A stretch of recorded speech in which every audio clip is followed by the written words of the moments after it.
Avant de commencer l'histoire, dites-nous d'où vous nous regardez en laissant un commentaire ci-dessous. Si vous appréciez cette vidéo, n'oubliez pas de liker et de vous abonner. Passez une merveilleuse journée. Profitez de l'histoire, tout le monde. La soirée de gala ressemblait à un gigantesque aquarium. Des lustres scintillants, des robes étincelantes et des sourires ronds et polis allaient et venaient. Lucas se tenait au centre de la salle, son nœud Windsor impeccablement noué, son visage séduisant si frappant que les photographes ne cessaient de mitrailler, simplement parce que la lumière frappait parfaitement sa mâchoire.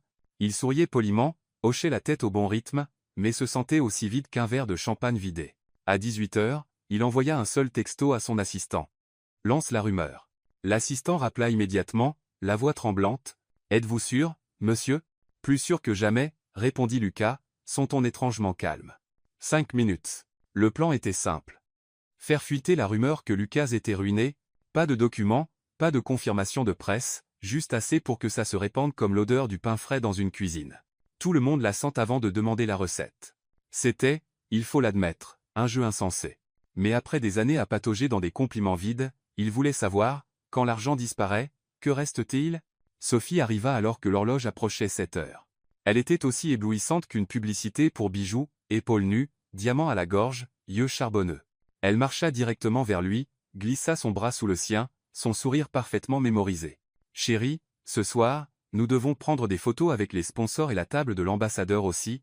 S'il te plaît, ne parle pas de ta petite œuvre de charité. C'est ennuyeux. » Lucas rit doucement. « Je vais essayer de n'être qu'un peu ennuyeux. » La musique s'amplifia. L'hôte invita le couple star de la saison festive sur scène. Des centaines de regards, des dizaines de téléphones avec des caméras prêtes. Lucas prévoyait de dire quelques mots de remerciement, mais alors, un téléphone vibra, puis un autre, puis une table entière. Les têtes se baissèrent, les yeux s'écarquillèrent, un mon Dieu éclata comme un couvercle qui se referme. La rumeur se propagea plus vite que les violons. Lucas Vernon avait tout perdu, hypothèque, projet océanique, réunion d'urgence du conseil, plus de points d'exclamation, plus d'émojis choqués, ses sourires polis se tordaient en points d'interrogation. Sophie se figea une seconde. Elle retira son bras comme si elle avait touché une plaque brûlante. « Qu'est-ce que c'est? Une brise ?» dit Lucas, tentant une plaisanterie. « Je ne plaisante pas. Es-tu ruiné? Si je dis non, me croirais-tu » Sophie soutint son regard un long moment, puis balaya la salle comme pour mesurer la température ambiante. Elle pinça les lèvres, se tourna vers le micro et afficha le sourire le plus professionnel de sa vie. « Je suis désolé. Je veux annoncer l'annulation de nos fiançailles parce que... » Elle hésita une seconde, cherchant. « Parce que nous réalisons que nous ne sommes pas compatibles. »« Pas compatibles. » Deux mots bien nets, qui fermèrent une porte dans son cadre. La première rangée se tut. L'autre déglutit difficilement. Le logo du sponsor à l'écran clignota soudain. Quelqu'un à une table du fond applaudit doucement, le genre d'applaudissement de quelqu'un qui venait d'échapper à un problème. Puis les murmures éclatèrent, bouillonnant comme de l'écume. Un vieil ami de Lucas, qui l'appelait autrefois frère, s'approcha, lui tapa l'épaule avec une dignité calculée. « Oh, ça va? Chings bon. Ah, je dois saluer le président. On se voit plus tard. On se voit plus tard. Plus tard quand? » L'investisseur a envoyé un texto. « Réunion demain. » L'investisseur. B. « Si besoin, j'attendrai de voir. » Un membre du conseil écrivit brutalement, pas de déclaration. Le téléphone de Lucas vibrait comme un criquet paniqué. Il le fixa une seconde, puis le retourna face contre table. Sophie avait déjà quitté la scène. Quelques reporters la poursuivirent, leurs caméras papillonnant comme des oiseaux effrayés. Le pauvre hôte annonça alors l'enchère silencieuse pour les enfants. L'ambiance était confuse, comme une cravate nouée à l'envers.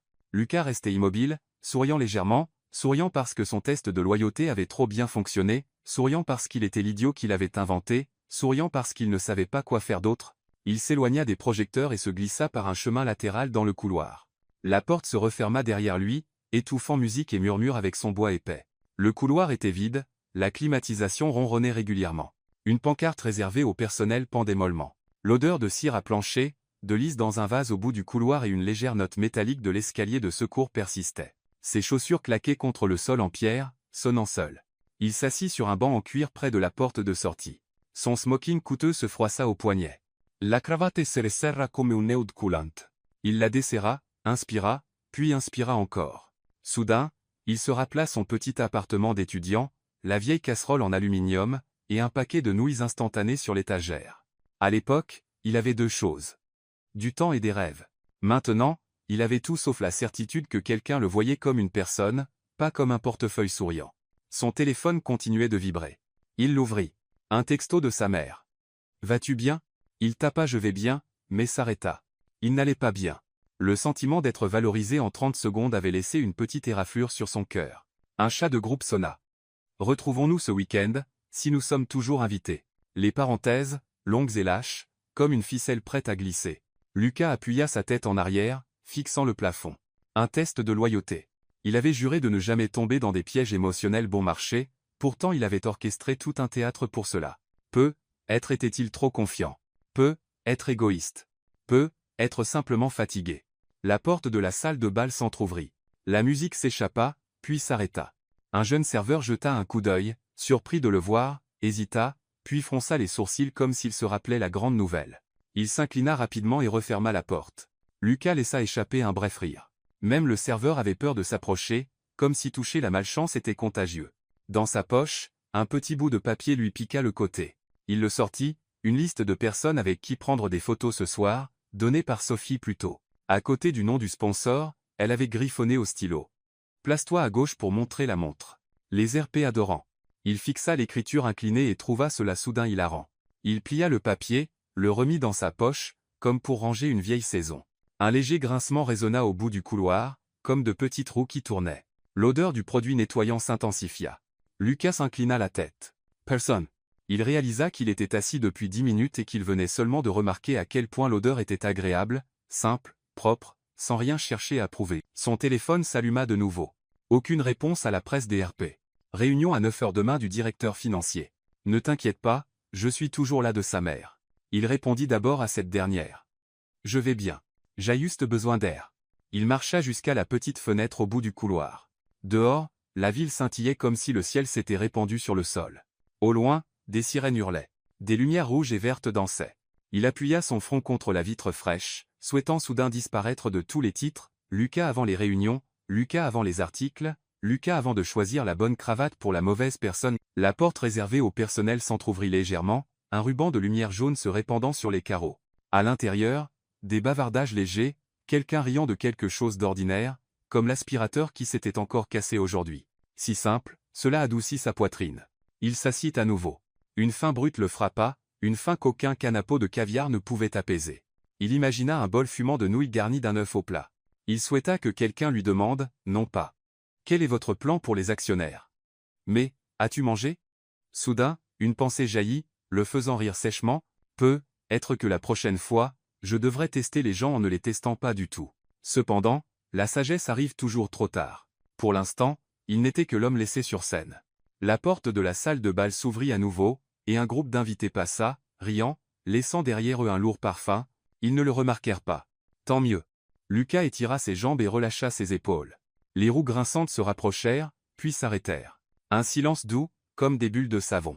Il baissa les yeux sur ses chaussures cirées, repérant une fine traînée d'eau en forme de point d'exclamation. Le chariot d'un concierge se tenait à quelques pas, avec un seau bleu, des vaporisateurs transparents et une bouteille d'eau en plastique bon marché oubliée là.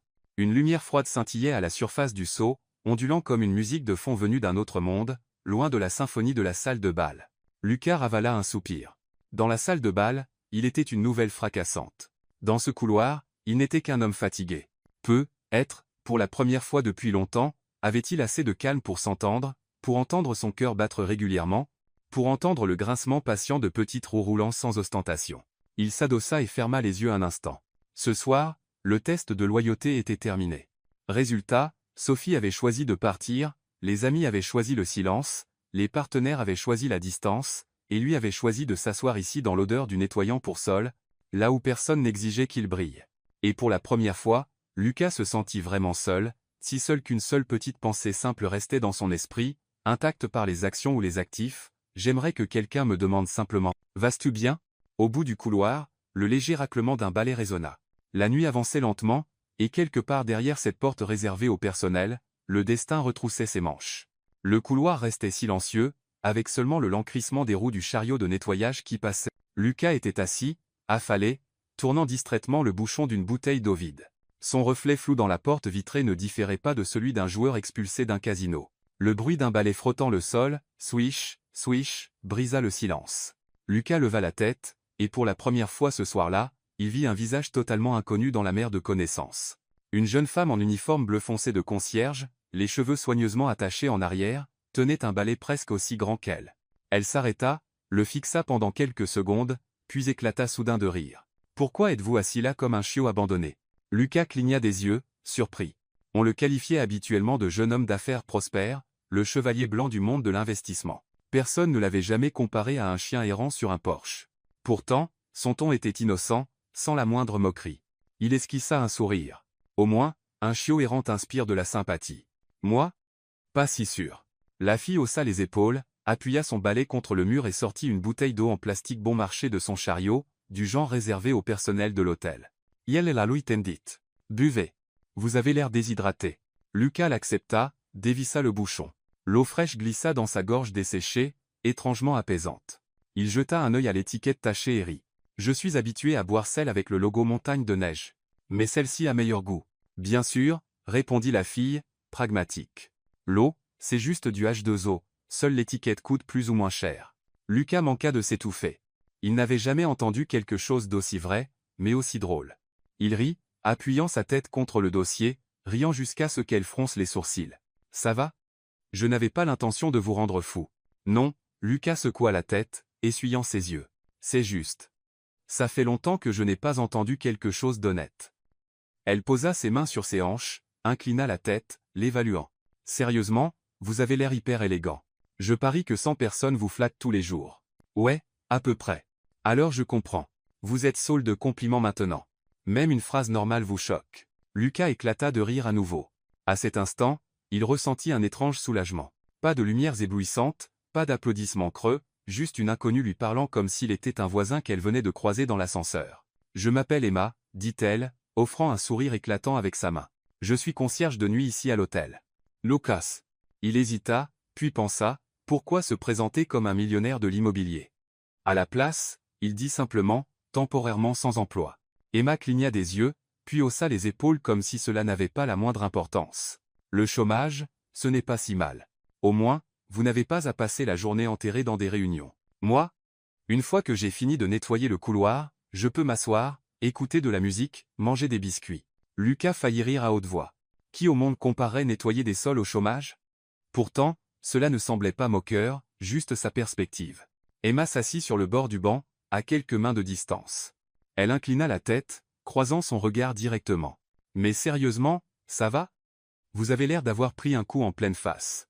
Lucas se figea, puis laissa échapper un rire doux. Tu as deviné juste. Je le savais. Les gars en smoking tombent généralement dans deux catégories, soit ils viennent de signer un contrat de 100 millions, soit ils viennent de perdre leur petit ami. Il haussa les sourcils. Tu vois ça souvent? Binzoa.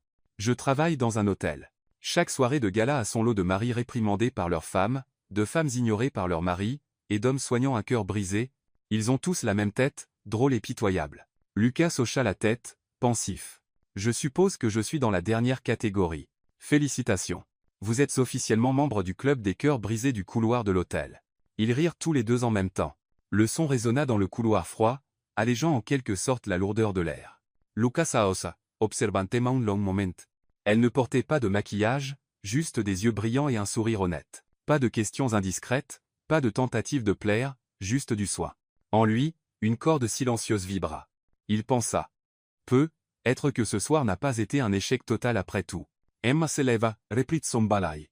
Bon, je dois finir de nettoyer, sinon mon manager va me passer un savon de main. Ouais, merci pour l'eau. Derin. Emma se retourna, faisant un clin d'œil. La prochaine fois, apportez votre propre bouteille. Comme ça, personne ne vous prendra plus pour un chien errant assoiffé. La bouche de Lucas s'ouvrit avant qu'un rire n'éclate. La porte réservée au personnel se referma derrière la silhouette d'Emma, laissant Lucas seul sur le banc. Mais cette fois, il ne se sentait pas seul. Au lieu de cela, quelque chose de nouveau remuait en lui, légèreté, chaleur, et une lueur d'anticipation. Et il se dit, Lucas, être que pour la première fois en des années, tu viens de rencontrer quelqu'un qui se fiche de ton argent, et c'est la meilleure chose qui soit.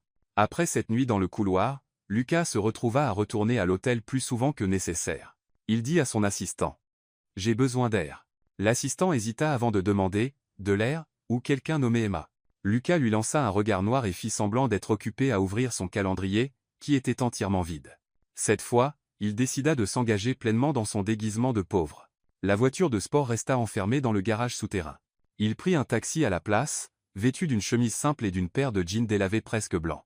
Il avait dû demander à son styliste de les user et de les décolorer jusqu'à ce qu'ils aient l'air authentiquement usés. La montre coûteuse fut rangée dans un tiroir, remplacée par une en plastique rayé qui semblait avoir survécu à quelques batailles. Le miroir reflétait un Lucas dépouillé de son armure scintillante, et bizarrement, il se sentait plus léger.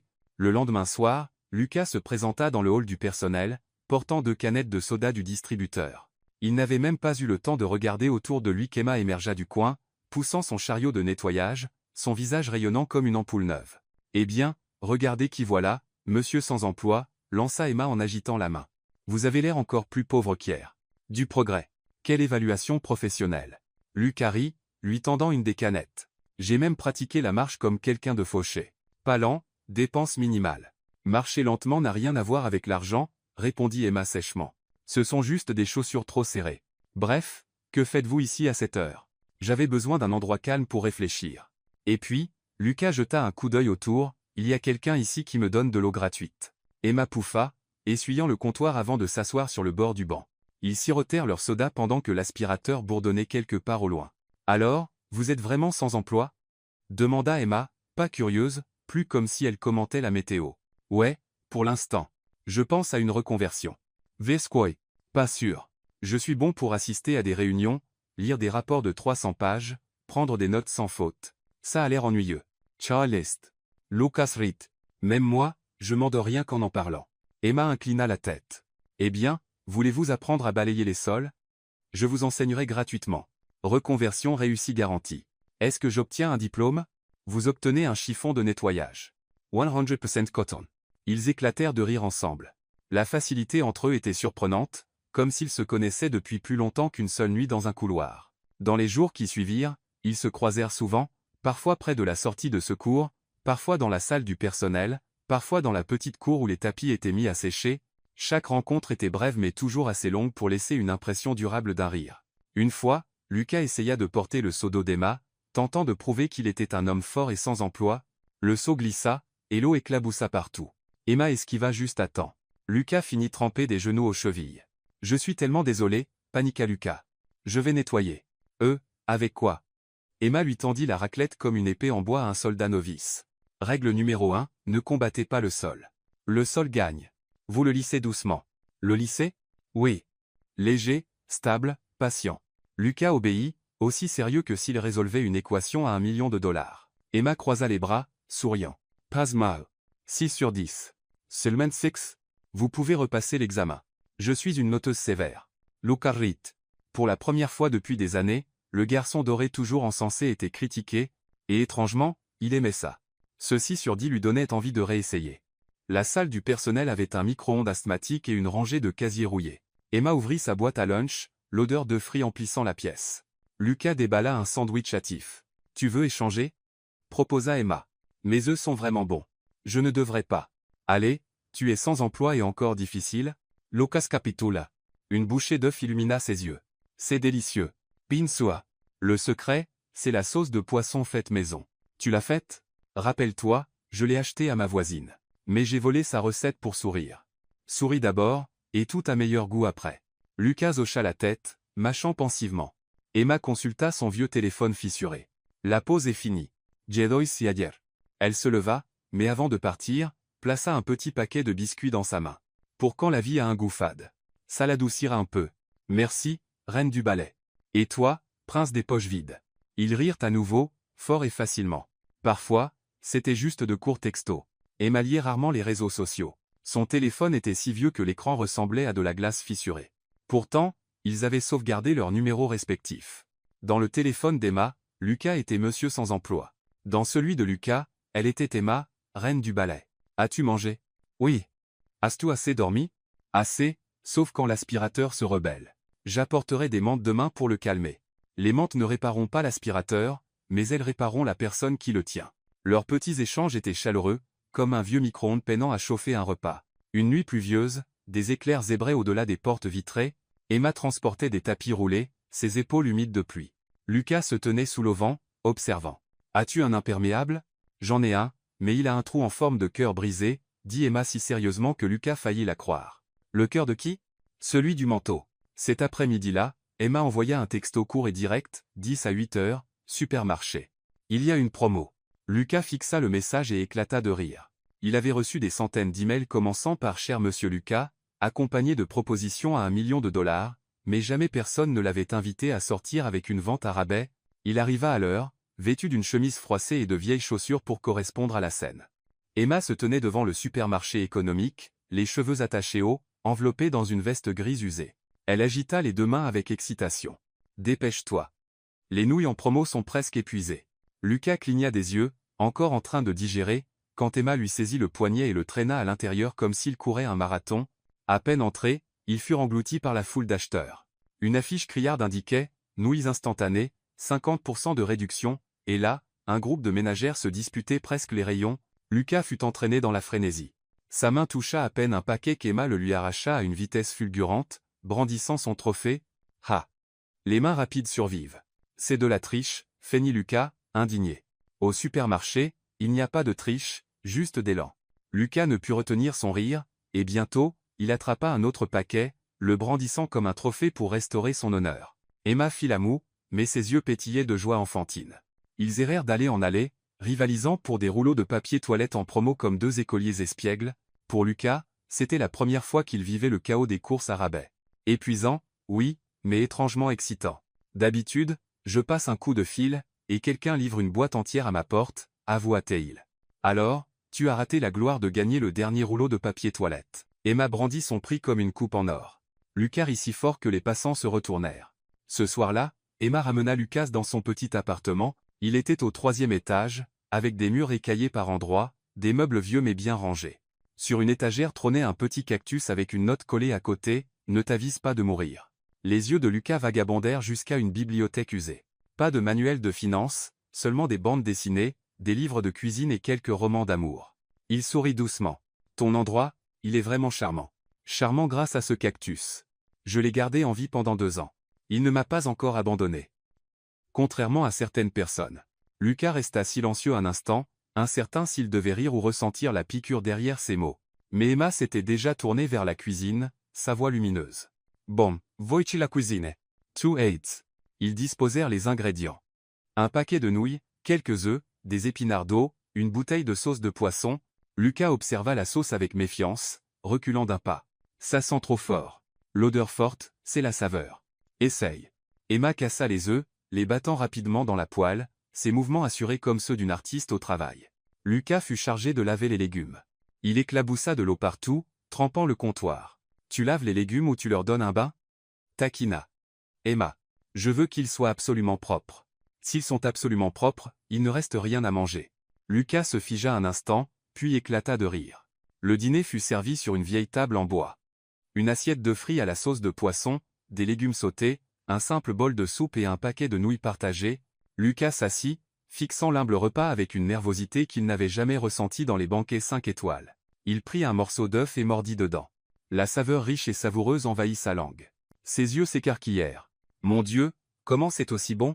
C'est bon seulement parce que tu as faim, » rit Emma. « Non, c'est vraiment bon. Mieux que du steak et du vin. » Emma le crut à moitié, douta à moitié. Mais le regard sincère de Lucas la fit éclater de rire. Après le repas, ils s'adossèrent au mur, partageant un soda. Dehors, les bruits de la circulation flottaient doucement dans la nuit.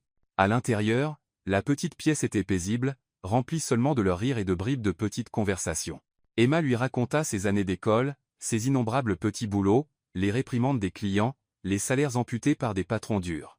Pourtant, sa voix ne portait aucune amertume, seulement une vitalité qui allégeait la poitrine de Lucas. Il n'avait pas à analyser des contrats ou à peser des actions. Tout ce qu'il avait à faire était hocher la tête, rire, et, pour une fois, se sentir comme un homme ordinaire. « Et toi ?»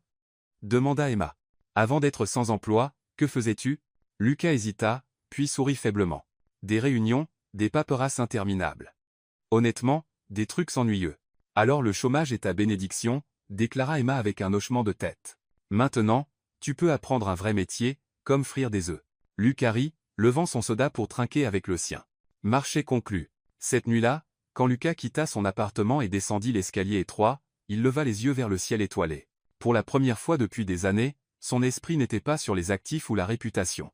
Il ne pensait qu'au goût des œufs frits, au rire d'Emma, et à la sérénité qui s'était installée au fond de ses os. Lucas murmura pour lui-même. Peut-être que c'est la vraie vie que j'ai manqué tout ce temps. Ce matin-là, l'hôtel bourdonnait plus que d'habitude à cause d'une grande conférence. Emma poussait son chariot de nettoyage dans le couloir, des mèches de cheveux humides de sueur.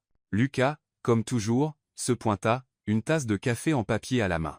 Ils étaient en pleine conversation quand Ethan, le réceptionniste connu pour sa langue acérée, passa. Il lança à Emma un regard narquois et ricana. « Assure-toi de bien frotter. Si un client glisse, on ne blâmera personne d'autre que la concierge. » Emma se figea une seconde mais continua doucement à nettoyer le sol.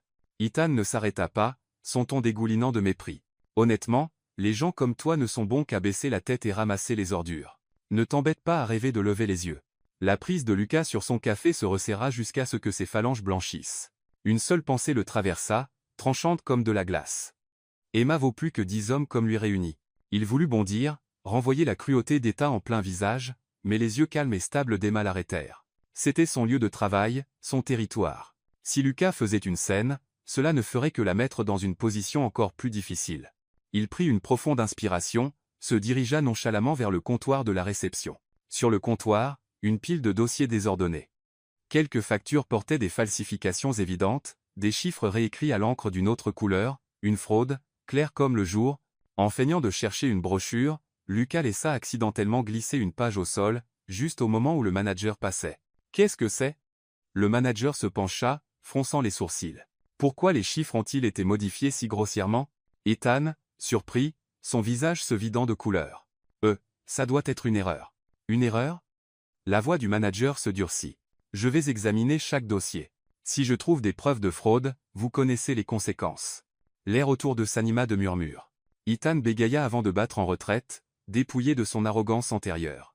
Pendant ce temps, Emma continuait de nettoyer avec une patience silencieuse, comme si rien ne s'était passé. Une collègue s'approcha et lui tapa l'épaule. « Ne le laisse pas t'atteindre, Emma. Honnêtement, tout le monde sait que tu travailles plus dur que la plupart ici. » Quelques autres hochèrent la tête en signe d'accord. Pour la première fois, Emma fut défendue ouvertement. Depuis un coin, Lucas sirota son café, un léger sourire au coin des lèvres. Pas besoin de se vanter ou de crier.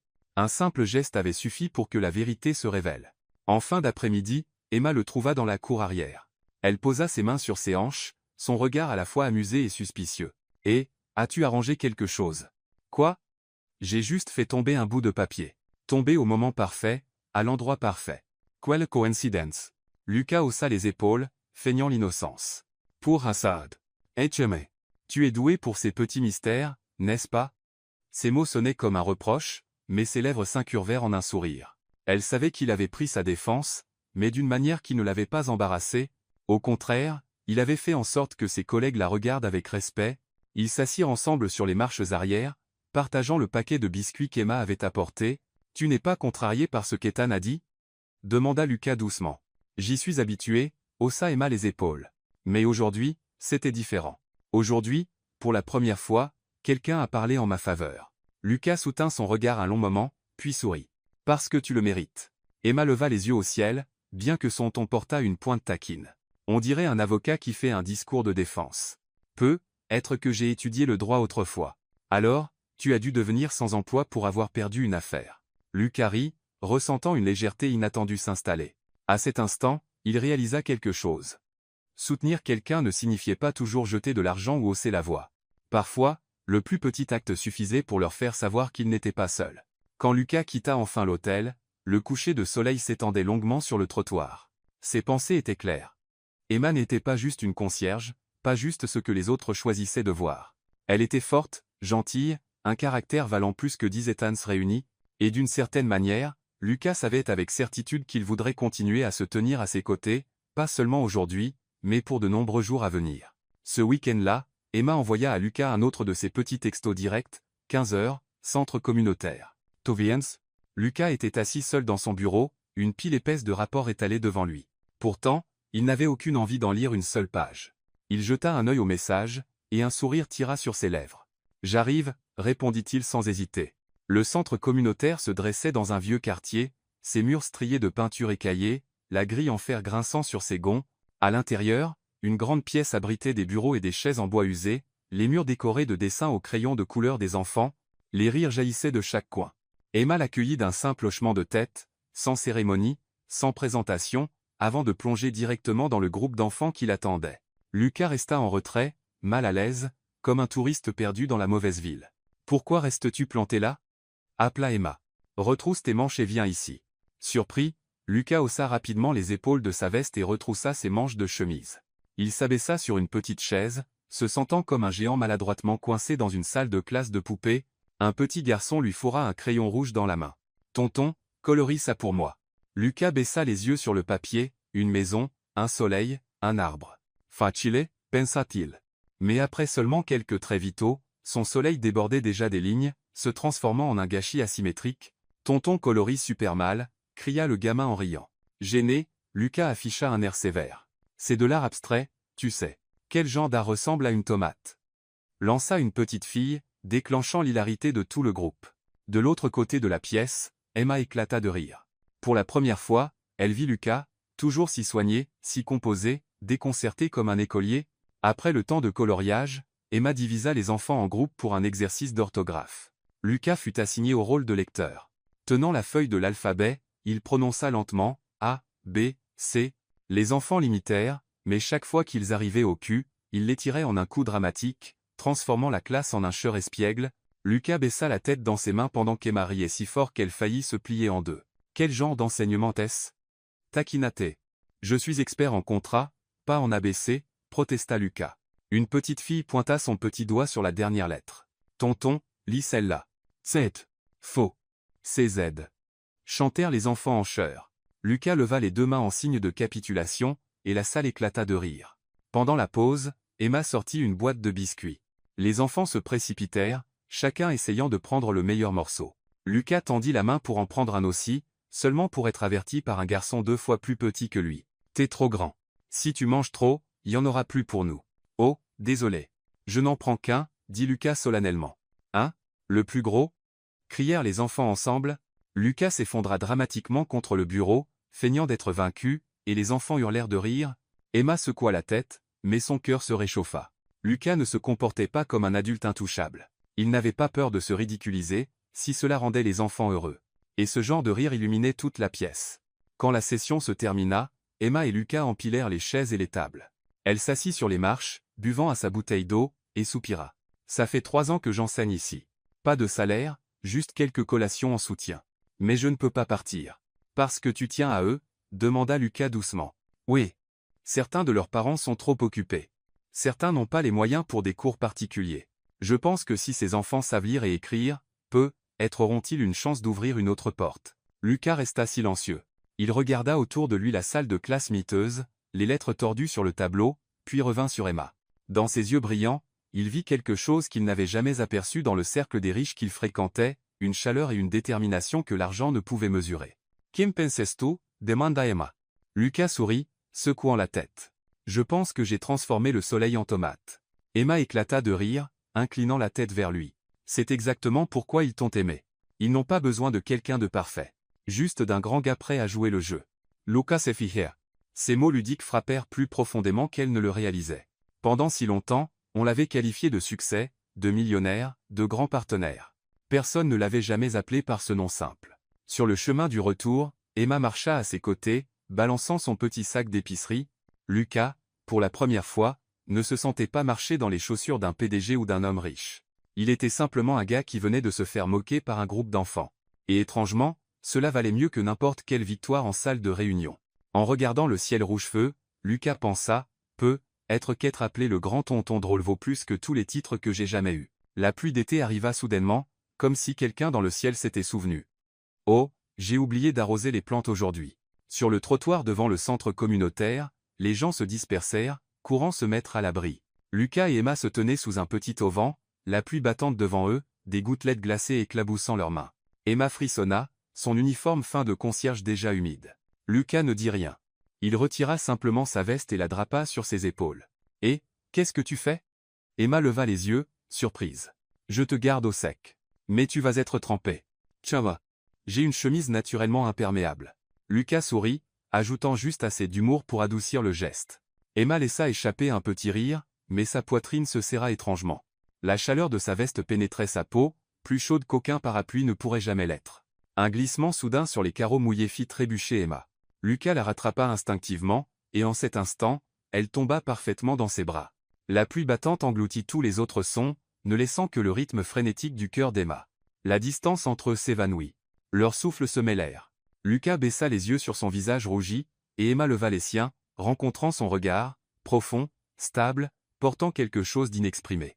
Le moment s'étira, durant plus longtemps qu'il n'aurait dû, assez longtemps pour qu'ils oublient tous les deux la tempête qui faisait rage dehors. « Désolé » murmura Emma, se repoussant doucement, ses yeux se détournant. « Ce n'est pas grave », Lucas recula aussi, bien que la lumière dans ses yeux persistât, impossible à cacher. Ce soir-là, ils trouvèrent refuge dans un petit café jusqu'à ce que la pluie s'apaise. Une lumière dorée se répandait sur les tables en bois, enveloppant l'endroit de chaleur. Emma serrait une tasse de cacao chaud, pressant ses mains contre elle pour chasser le froid. Lucas était assis en face d'elle, son regard suivant inconsciemment chacun de ses petits mouvements. « Qu'est-ce que tu regardes » cligna Emma. « La tasse. » « La tasse ? Il n'y a rien de spécial dedans. Vrai, mais quand quelqu'un la tient, elle devient spéciale. Emma rit doucement, bien que son cœur manquât un battement. Rapidement, elle orienta la conversation vers les enfants du centre communautaire, essayant de masquer son trouble. Lucas écoutait, hochant la tête, lançant occasionnellement une remarque taquine qui faisait glousser Emma. Son rire, mêlé au bourdonnement chaleureux du café, allégeait la lourdeur de sa poitrine comme si elle n'avait jamais existé. Dans les jours qui suivirent, ces étincelles de quelque chose de plus apparurent de plus en plus souvent. Un matin, Lucas vint aider Emma à ranger la réserve. Alors qu'elle tendait la main pour attraper une boîte, celle-ci glissa, et Lucas la rattrapa juste à temps, son corps frôlant le sien de près. Pendant cet instant bref, Emma pouvait entendre son cœur battre fort à ses oreilles. Une autre fois, elle ramassa le stylo que Lucas avait oublié. Quand elle le lui rendit, leurs doigts se frôlèrent une seconde, assez pour les faire tous deux se figer. Chaque fois que leurs yeux se rencontraient, le temps semblait s'arrêter, volant un battement supplémentaire à l'horloge, mais chaque fois que la ligne entre eux menaçait de s'estomper, tous deux reculaient vers l'amitié. Emma avait peur de se tromper elle-même. Lucas, sans emploi ou non, portait toujours l'aura d'un homme d'un autre monde. Elle craignait que lorsque la vérité éclaterait, ses sentiments fragiles s'évanouissent comme de la brume. Lucas avait peur aussi, peur que confesser signifie révéler qui il était vraiment, Lucas Vernon, le millionnaire qui avait organisé ce ridicule test de faillite, et si elle savait, Emma le regarderait-elle encore de la même manière? Alors, ils restaient silencieux, cachant leur cœur derrière des blagues et des contacts furtifs. Un après-midi, alors qu'ils se séparaient à la porte du centre, Emma taquina. « Tu sais quoi? Tu me fais penser à un parapluie. Parce que je te protège de la pluie? Non. Parce que tu apparais quand j'ai besoin de toi, puis tu te replies, sans jamais vraiment dire ce que tu veux dire. » Lucas rit, bien que quelque chose remuât dans ses yeux, il voulait dire « Je ne veux pas être juste un parapluie. Je veux être ton ciel tout entier, mais à la place, il répondit, alors la prochaine fois, je m'ouvrirai avant que la pluie ne tombe. » Emma hocha doucement la tête, les lèvres incurvées, mais son cœur battait plus vite quand même. Cette nuit-là, Lucas était assis dans son appartement de luxe, fixant les lumières de la ville. Son ordinateur portable brillait d'emails sans réponse, mais son esprit était ailleurs, sur Emma, enveloppée dans sa veste, ses yeux brillants sous la pluie, la chute accidentelle dans ses bras. Il murmura pour lui-même. Peut-être qu'il est temps d'affronter la vérité. Mais pas encore, pas ce soir. Et ainsi, leur cœur continuait de jouer le jeu délicat des frontières, amis en surface, mais battant d'un rythme qui les trahissait. Une affection discrète avait commencé à prendre racine, sans nom, inexprimé. Pourtant, dans chaque regard qui s'attardait trop longtemps, dans chaque sourire timide trop doux, elle croissait déjà lentement mais sûrement, comme une graine attendant son moment pour germer sous la pluie d'été. Des semaines passèrent, et Lucas réalisa que son cœur avait dépassé l'intérêt passager. Il pensait à Emma même en salle de réunion entourée d'actionnaires, même en dînant dans les restaurants les plus luxueux. Un texto court et sec d'elle pouvait le faire rire comme un garçon. Il savait maintenant que ce n'était plus un jeu. Il tenait vraiment à elle. Mais plus il tombait, plus la peur grandissait. Tôt ou tard, Emma apprendrait la vérité. Que Lucas Vernon n'était pas pauvre, pas sans emploi. Il était propriétaire de dizaines de projets, l'homme derrière les galas où elle avait autrefois frotté les sols. Et pire encore, la faillite n'était qu'un test insensé qu'il avait lui-même orchestré. Si elle savait, le regarderait-elle encore avec ses yeux clairs et confiants? Lucas passa de nombreuses nuits sans sommeil, déchiré entre le silence et la confession. Enfin, il décida qu'il lui dirait, quel qu'en soit le coup, car plus il cachait, plus grand était le risque de la perdre totalement. Cet après-midi-là, il demanda à Emma de le rejoindre dans un petit café près du centre communautaire. L'endroit était calme, la lumière tardive du soleil s'inclinait sur la table en bois, baignant son visage d'une douce lueur dorée. Emma tenait sa tasse de cacao, ses yeux brillants innocents comme toujours. Elle taquina légèrement, « Pourquoi as-tu l'air si tendu?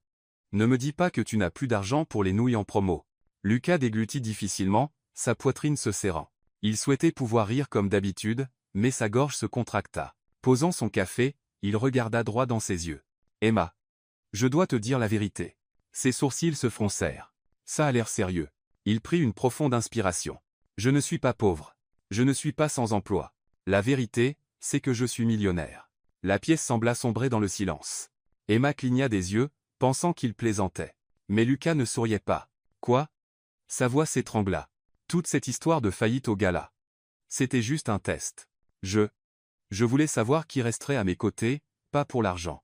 Chaque mot tombait comme une pierre. Emma resta figée quelques secondes, puis laissa échapper un rire cassant, mais teinté d'amertume. Donc, j'étais ton test. Non. Lucas secoua la tête désespérément. Pas Stoé. Du moins, pas comme ça. Ça a commencé avec Sophie au gala, mais ensuite je t'ai rencontré, et tout a changé. Changé? Emma le coupa, ses yeux embués. Tu as prétendu être fauché, prétendu être sans emploi, pour que je croie avoir trouvé un vrai ami. Et maintenant, tu me dis que c'était une façade. Lucas serra les poings. Emma, mes sentiments pour toi ne sont pas faux. Tout ce que j'ai ressenti, tout ce que je t'ai montré, est réel. J'ai juste été assez stupide pour commencer par un mensonge. Emma resta silencieuse, ses lèvres tremblaient. Les souvenirs affluaient dans son esprit, les courses au supermarché bon marché, les dîners de fruits, les petits textos. Elle avait cru que toute cette simplicité était réelle. Maintenant, elle voyait que tout était construit sur un prétexte. Elle se leva d'un bond, la chaise raclant le sol. « Sais-tu ce que je chérissais le plus chez toi, Lucas ? C'était la simple vérité. Je pensais que tu étais différent de tous les hommes que j'avais rencontrés. Mais tu espera. Tu as joué un jeu de loyauté avec la confiance de quelqu'un. Emma, écoute-moi, s'il te plaît. » À 16. Sa voix se brisa, ses yeux brillants de larmes retenues. « Je ne sais même plus qui tu es. » Elle se détourna. Ses pas résonnèrent sur le plancher de bois, chacun piétinant la poitrine de Lucas. Il tendit la main mais n'osa pas l'arrêter. La porte du café claqua. Lucas s'effondra sur sa chaise, la lumière du soir tombant sur son visage épuisé, son café restait intact, refroidi. Cette fois, le vide n'était pas mis en scène. Cette fois, il comprenait vraiment le sens de la perte. Il pensa, si c'est le prix de la tromperie, alors c'est le plus lourd de tous, le prix de perdre la seule personne qui était devenue tout. Cette nuit-là, Lucas était assis dans son bureau privé, la lueur néon de la ville se répandant à travers la vitre, des contrats empilés sur son bureau, mais son esprit était en chaos. Il tenait son téléphone, fixant le nom d'Emma à l'écran, puis soupira. Le patron n'a jamais autant fixé son téléphone, dit une voix féminine depuis la porte. Lucas leva les yeux. C'était Nora, sa secrétaire de longue date, plus qu'une simple secrétaire, une confidente de confiance. Il lui fit signe de s'asseoir. « Nora, j'ai tout gâché. Pas une affaire cette fois, n'est-ce pas ?» Elle plissa les yeux, perspicace. Lucas esquissa un sourire fatigué, puis lui raconta tout, la fausse rumeur de faillite, le déguisement de pauvreté, la rencontre avec Emma, et la confession désastreuse cet après-midi-là. Nora resta silencieuse un long moment avant de soupirer. « Vous êtes brillant en affaires, Lucas, mais là, dedans, vous avez vraiment été insensé. » « Je sais. » Lucas baissa la tête. « Je voulais seulement trouver quelqu'un qui ne me voyait pas à travers mon argent. Mais au final, je me suis transformé en menteur. Elle est partie, et je ne sais pas comment la ramener. » Nora l'étudia, son ton s'adoucissant. « Je ne connais pas grand-chose à l'amour, mais je connais les femmes. Elles peuvent pardonner la pauvreté. Elles peuvent pardonner l'échec. Ce qui est le plus difficile à pardonner, c'est la malhonnêteté, surtout quand elle touche la confiance. » Lucas se tut, ses mots perçants comme des aiguilles. « Alors, que dois-je faire ?» Sa voix était basse, fragile d'une manière qu'elle n'avait jamais été. Nora inclina la tête, réfléchissant, puis répondit, « N'essayez pas de vous prouver avec de la richesse. Prouvez-le en étant là. Marchez à ses côtés. Écoutez-la. Faites les plus petites choses avec constance. Et surtout, cette fois, seulement la vérité. Plus de tests. » Lucas resta immobile. Ces mots déverrouillant quelque chose en lui. Enfin, il hocha la tête, la détermination revenant dans ses yeux. « Merci, Nora. Peut-être qu'il est temps que j'apprenne à aimer, sans utiliser mon portefeuille. » Cette tempête de pluie avait volé quelque chose à Lucas qu'il n'avait jamais prévu. La confiance d'Emma. Peu importe combien de nuits il passait dans son appartement luxueux, fixant les lumières scintillantes de la ville, son esprit revenait sans cesse à l'image d'une petite femme en uniforme bleu. Sophie l'avait quitté quand il était ruiné. Emma l'avait quitté quand elle avait découvert qu'il était riche. L'ironie coupait plus profondément qu'aucune lame.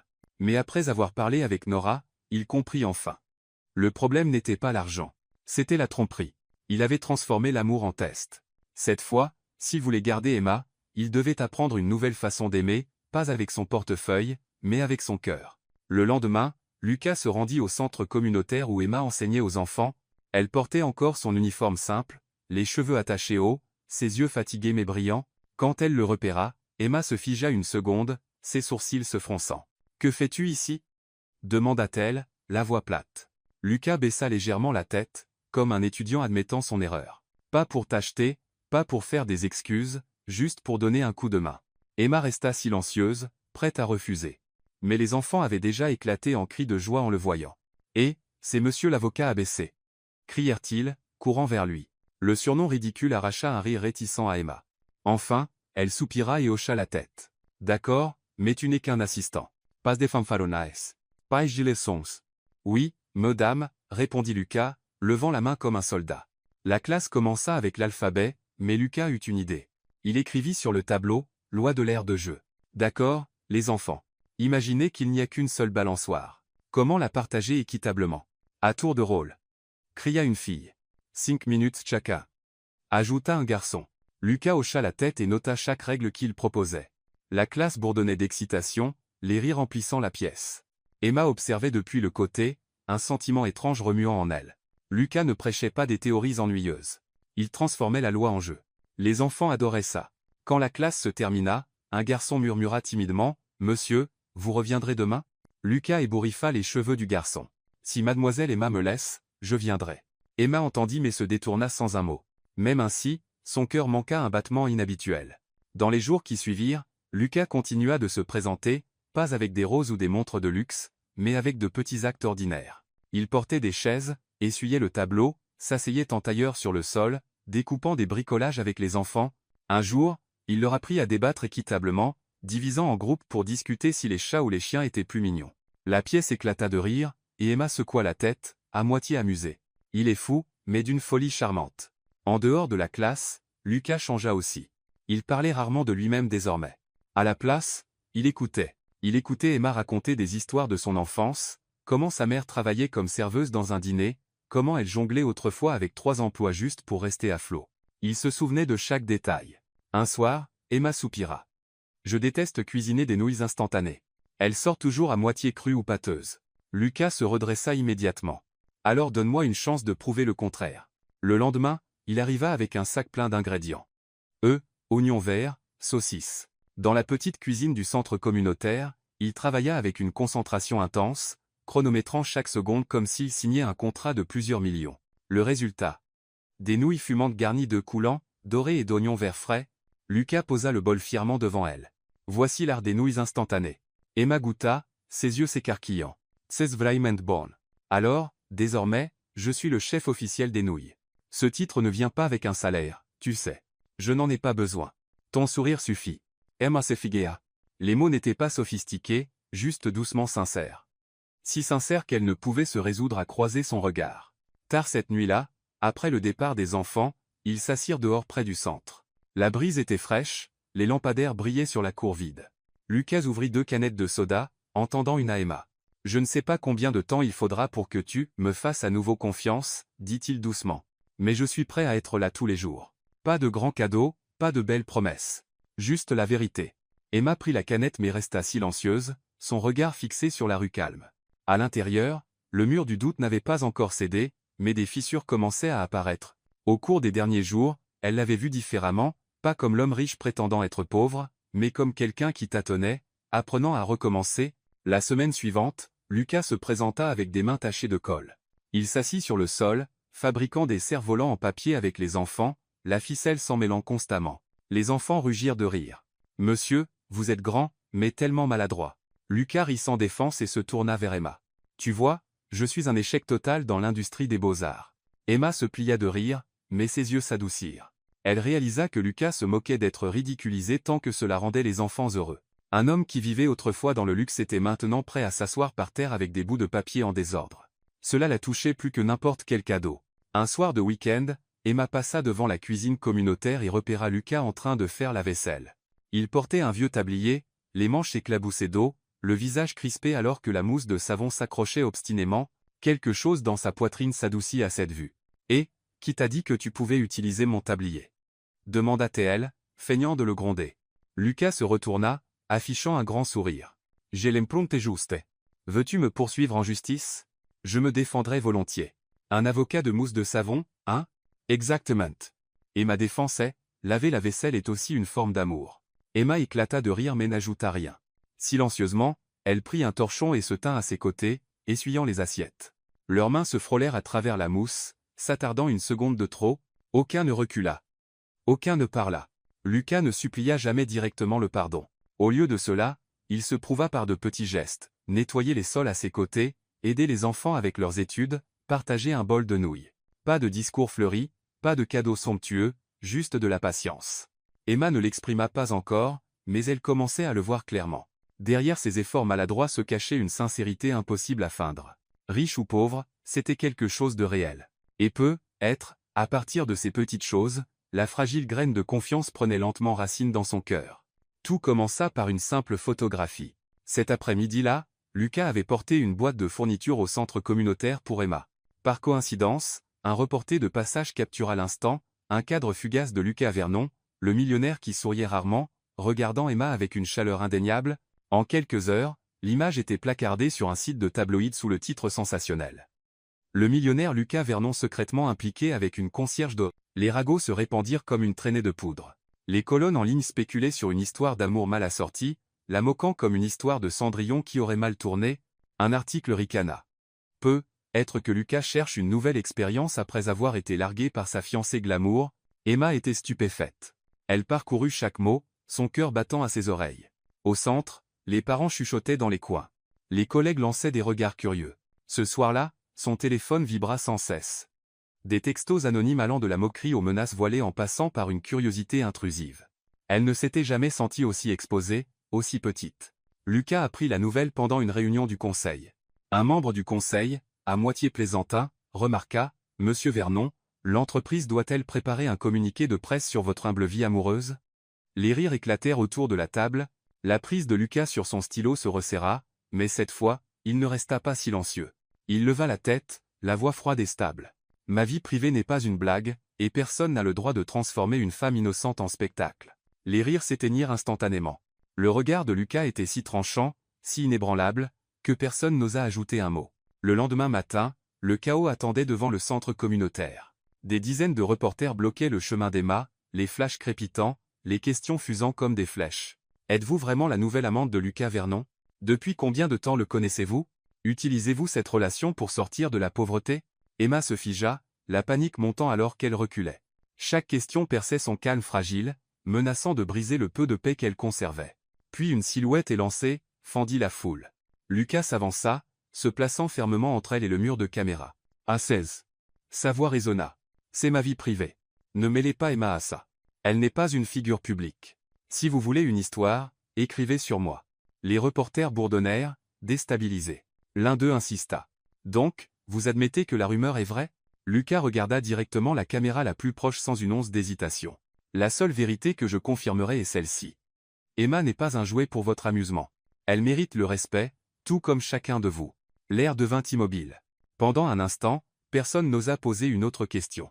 Lucas prit la main d'Emma et la guida fermement à travers les grilles, laissant derrière eux les flashs frustrés des caméras. À l'intérieur de la classe, Emma tremblait encore. Elle se tourna vers lui, incrédule. « Pourquoi as-tu fait ça?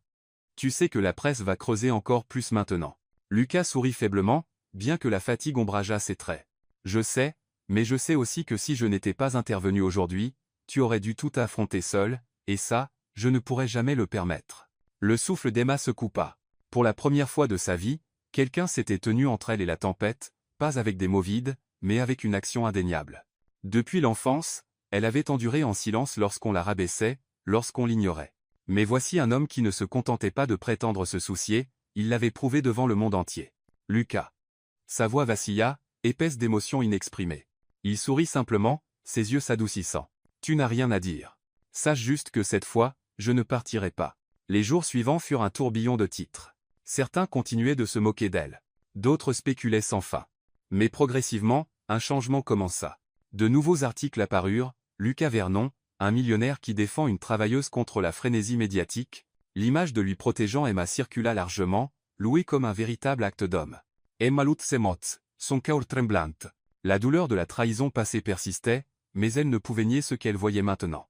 Lucas changeait, pas par des cadeaux extravagants ou des promesses creuses, mais par des actes courageux, réels et profondément sincères.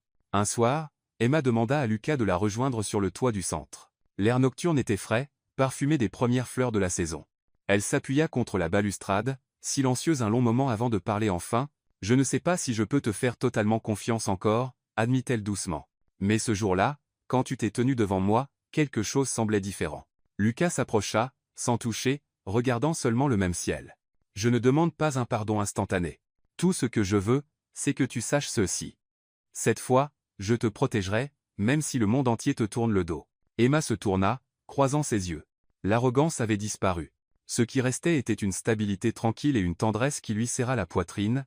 Elle pressa ses lèvres, craignant de laisser son cœur la trahir trop tôt. Ils se tenaient là en silence, côte à côte, la ville bourdonnant doucement en contrebas. La distance entre eux était toujours là, mais il y avait aussi un fil invisible, fragile mais incassable, les tissant lentement l'un à l'autre. Cette nuit-là, alors que Lucas disparaissait dans l'ombre au-delà de la grille, Emma resta, le regardant partir. La peur persistait dans sa poitrine, mais quelque chose de nouveau aussi, le confort inhabituel d'être protégée, et au fond, elle savait que si Lucas continuait de se prouver, pas avec de la richesse, mais avec du courage. Alors être qu'un jour, la confiance brisée entre eux pourrait fleurir à nouveau. La tempête de l'opinion publique finit par s'apaiser. Après quelques jours de frénésie, les médias passèrent à d'autres histoires brûlantes. Le centre communautaire retrouva son rythme familier.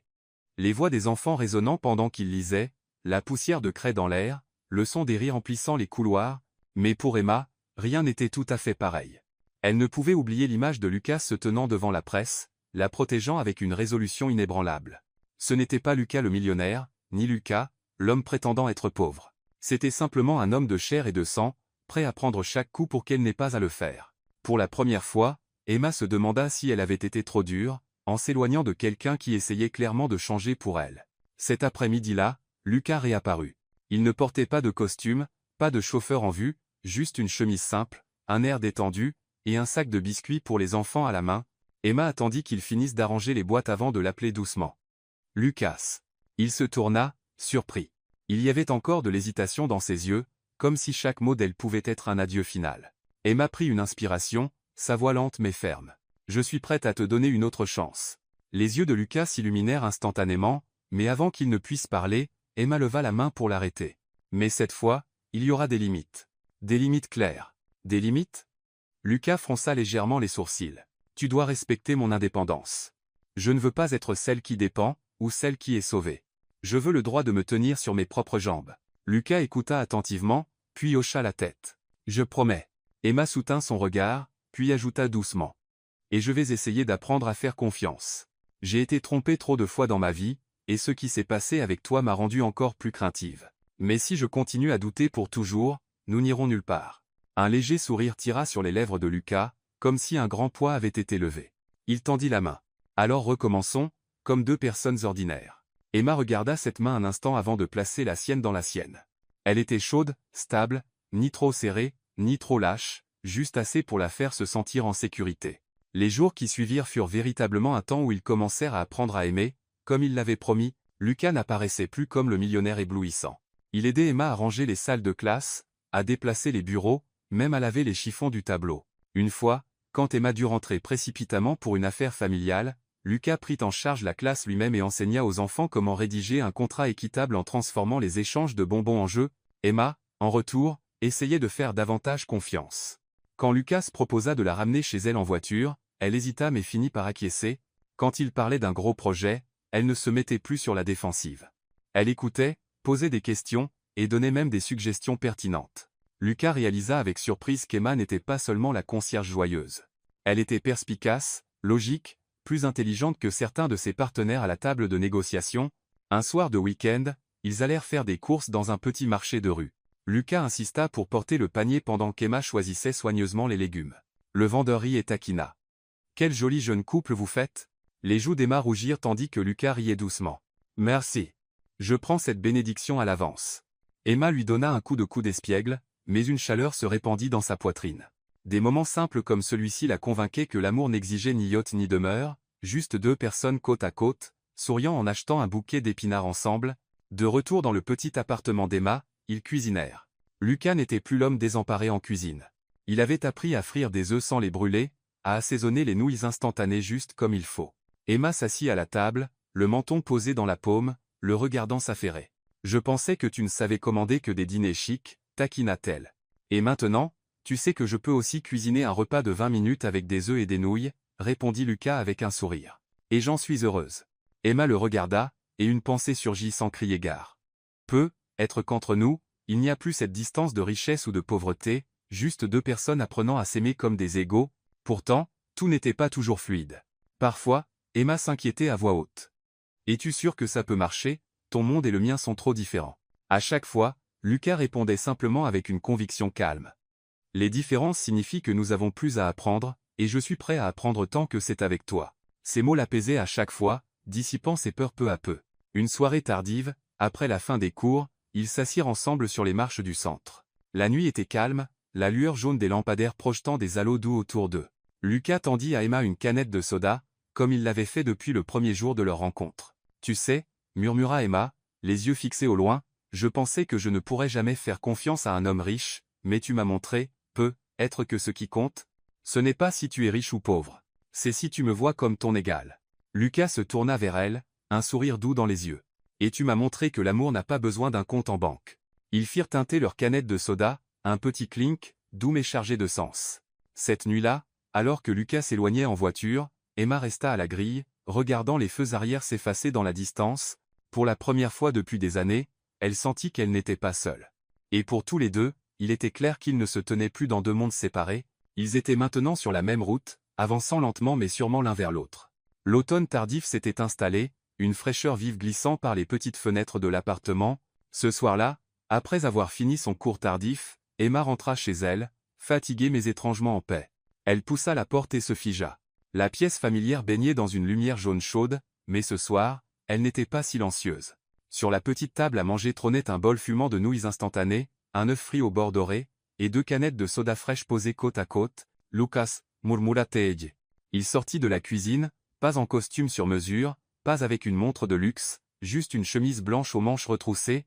Son expression portait une lueur de tension nerveuse, si différente de son assurance habituelle. « Bienvenue à la maison, » dit-il doucement. « J'ai préparé une petite surprise. » Emma posa son sac, son cœur s'émouvant devant la scène, mais avant qu'elle ne puisse poser de questions, Lucas s'approcha.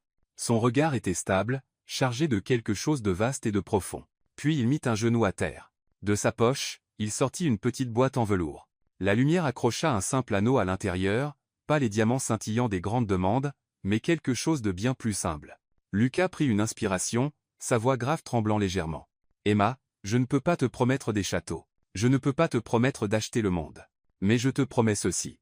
Toute ma vie, je ferai des nouilles avec toi, je ferai frire des œufs avec toi, je boirai du soda avec toi, et je rirai avec toi dans les jours les plus simples. » La gorge d'Emma se serra, ses yeux s'embuèrent tandis qu'elle regardait l'homme qui brillait autrefois sous les projecteurs, l'homme qu'elle avait autrefois haï pour ses mensonges, maintenant à genoux sur le sol de son petit appartement, lui offrant un anneau enveloppé de simplicité. « Toi. » Emma rit à travers ses larmes. « Lucas, tu es fou. »« Fou, être, sourit Lucas. Mais honnête. Vas-tu dire oui ?» Emma hocha la tête, les larmes coulant sur ses joues, ses lèvres s'incurvant en un sourire éclatant. « Oui, Yeveus. » Lucas glissa l'anneau à son doigt. Pas de feu d'artifice, pas de violon, juste les battements de cœur et l'arôme délicieux des nouilles instantanées emplissant la pièce. Et pourtant, c'était le moment le plus beau qu'Emma ait jamais vécu. Leur mariage suivit peu après. Ce n'était pas une affaire somptueuse dans un château ou un hôtel 5 étoiles. Au lieu de cela, il eut lieu dans la cour du centre communautaire.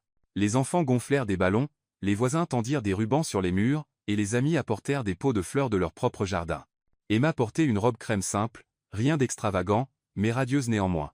Lucas se tenait à ses côtés dans un costume clair, son regard ne la quittant pas un instant. Quand le pasteur demanda « Promettez-vous de rester à ses côtés en toutes circonstances, dans la richesse comme dans la pauvreté, dans la maladie comme dans la santé, jusqu'à la fin de vos jours ?» Lucas serra fermement la main d'Emma et répondit sans hésiter « Je le promets. » Quand ce fut au tour d'Emma, sa voix trembla, mais portait une force inébranlable. « Moi aussi. » Les applaudissements éclatèrent. Les enfants crièrent de joie, lançant des confettis faits de bouts de journaux déchirés. Les amis, collègues et voisins rayonnaient de bonheur. Pas de grands feux d'artifice, seulement des vagues de rire dans la chaleur de la communauté. Le banquet de mariage était simple mais débordant de joie. Le plat principal. Une version de luxe des nouilles instantanées cuisinées par Lucas lui-même, cette fois avec des œufs, des légumes verts et des tranches de saucisses. Les invités mangèrent et rirent, taquinant. On n'a jamais vu un mariage où le plat vedette est des nouilles instantanées. Lucas haussa simplement les épaules, ses yeux pétillants tandis qu'il jetait un coup d'œil à Emma. Mais pour moi, c'est le meilleur repas de tous, parce que je l'ai fait avec ma femme. Le visage d'Emma rougit, et les rires résonnèrent autour d'eux. Alors que la célébration touchait à sa fin, la lumière dorée de l'après-midi se répandait sur la cour. Emma se tenait avec Lucas, leurs mains entrelacées, son cœur débordant de bonheur. Elle repensa à tout. Le jour où il était apparu comme un homme pauvre, sa colère quand elle avait découvert sa vérité, et les innombrables moments où son cœur s'était ému malgré la raison.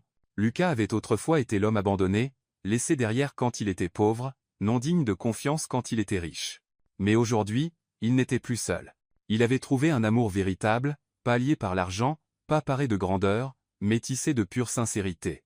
Emma murmura à son oreille. « Tu sais, je n'aurais jamais pensé que des nouilles instantanées pourraient devenir un symbole d'amour. » Lucas rit, la serrant plus près. « C'est parce que, désormais, c'est notre plat de mariage. » Cette nuit-là, de retour dans leur petit appartement, Emma accrocha sa robe de mariée près de l'étagère tandis que Lucas drapa sa veste de costume sur une chaise. Ils s'assirent en tailleur sur le sol, des canettes de soda à la main, les faisant teinter avec un doux clink, un vœu silencieux pour les jours à venir. Pas d'extravagance, pas de bruit, juste deux personnes, deux cœurs, et un amour à la fois simple et durable. Autrefois un homme abandonné dans la ruine, Lucas était maintenant devenu l'homme qui avait trouvé le véritable amour, parce qu'il avait appris à aimer sans portefeuille, et Emma avait prouvé que le bonheur ne naît pas de la splendeur, mais de la compagnie et de la compréhension, et ainsi, dans leur histoire, c'était un bol de nouilles, un œuf frit et une simple promesse qui écrivirent l'amour d'une vie.